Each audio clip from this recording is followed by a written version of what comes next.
नमस्कार मित्रांनो. प्रेम माणसांना बदलते. प्रेम आंधळं असतं असं म्हणतात, पण कधी कधी हे आंधळं प्रेम चुकीच्या माणसाचे डोळेही उघडते. खरं तर प्रेम आंधळं नसतं, प्रेम करणारे आंधळे असतात.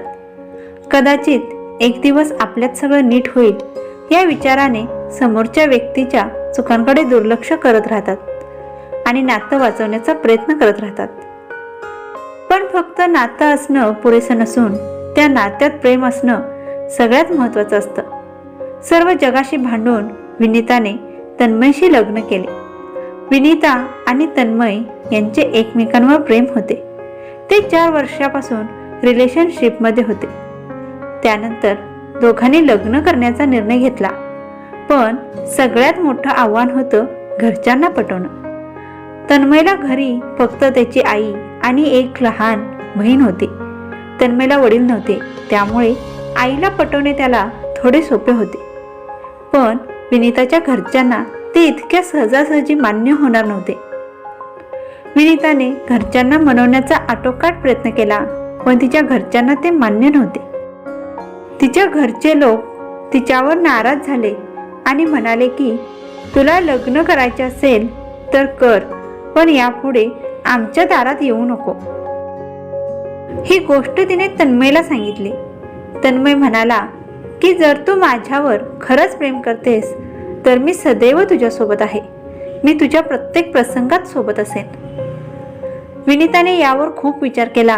तिने विचार केला की जर तिने तन्मयशी लग्न केले नाही तर उद्या तिचे घरचे तिचे कुठेतरी लग्न करून देतील, पण ती इतर कोणाशीही आनंदी राहणार नाही, कारण ती तन्मयपेक्षा जास्त तिचे प्रेम होते आणि त्याच्याशिवाय जगण्याचा विचारही करू शकत नाही.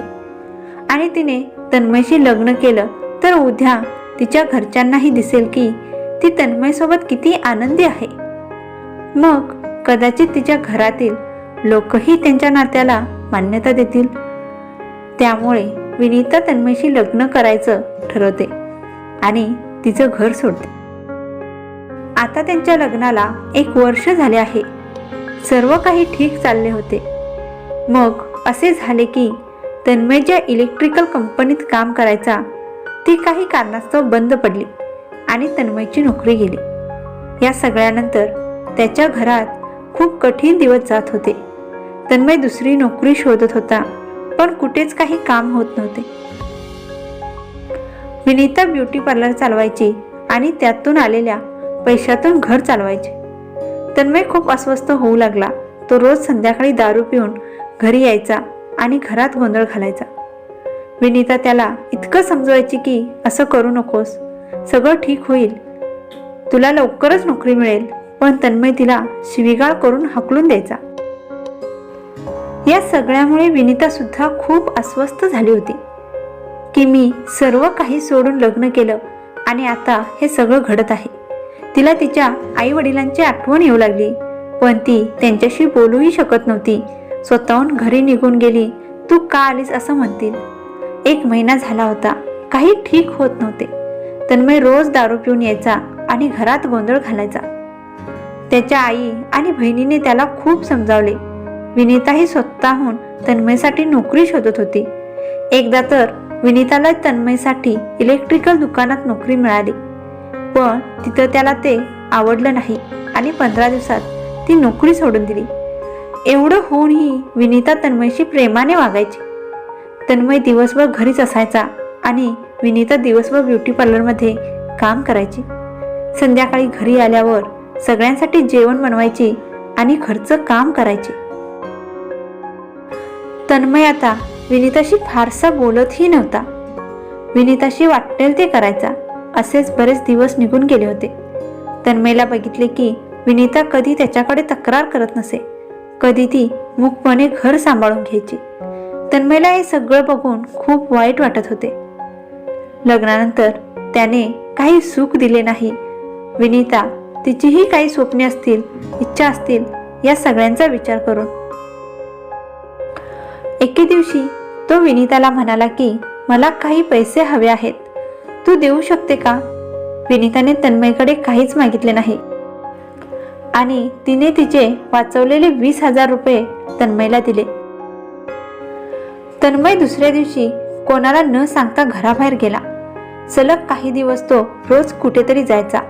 तो कुठे आहे आणि काय करतो हे त्याने घरी कोणालाच सांगितले नाही.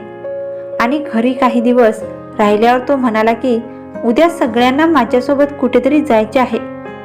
विनीता म्हणाली, मी नाही येऊ शकत, मला ब्युटी पार्लरला जायचे आहे.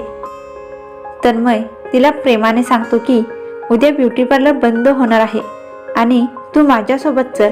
विनीता म्हणाली, ठीक आहे. दुसऱ्या दिवशी तन्मय त्याची आई, बहीण आणि पत्नीला घेऊन एका दुकानात गेला. तिथे त्याने सांगितले की त्याने एक छोटेसे इलेक्ट्रॉनिक्सचे दुकान उघडले आहे, ज्यात अजून फारसा स्टॉक नाही, पण ते दुकान सुरू करायला पुरेसे आहे. आज त्याचे उद्घाटन आहे, म्हणूनच मी तुम्हाला आणले आहे. तेव्हा विनीताला समजले की तन्मय का म्हणायचा इतके दिवस तो दुकानाच्या कामात व्यस्त होता. तेव्हा विनीताने विचारले, एवढे पैसे कुठून आणले?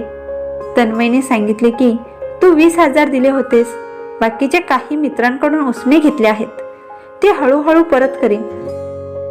हे सर्व पाहून तन्मयची आई, बहीण आणि विनीता यांना खूप आनंद झाला.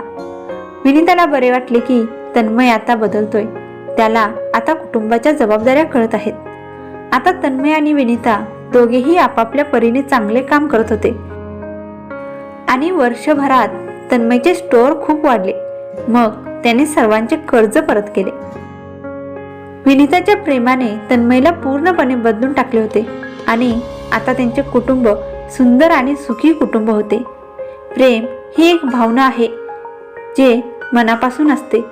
प्रेम हे अनेक भावनांनी बनलेले असते, ज्यामध्ये विविध विचारांचा समावेश असतो. प्रेम हळूहळू स्नेहातून आनंदाकडे जाते. हे एक मजबूत आकर्षण आणि वैयक्तिक कनेक्शनची भावना आहे, जी इतर सर्व विसरून त्याच्यासोबत जाण्यास प्रवृत्त करते. तर अशी आहे ही सुंदर कथा. प्रेमात सुद्धा माणूस बदलतो. भेटूया पुढच्या कथेमध्ये. तोपर्यंत धन्यवाद.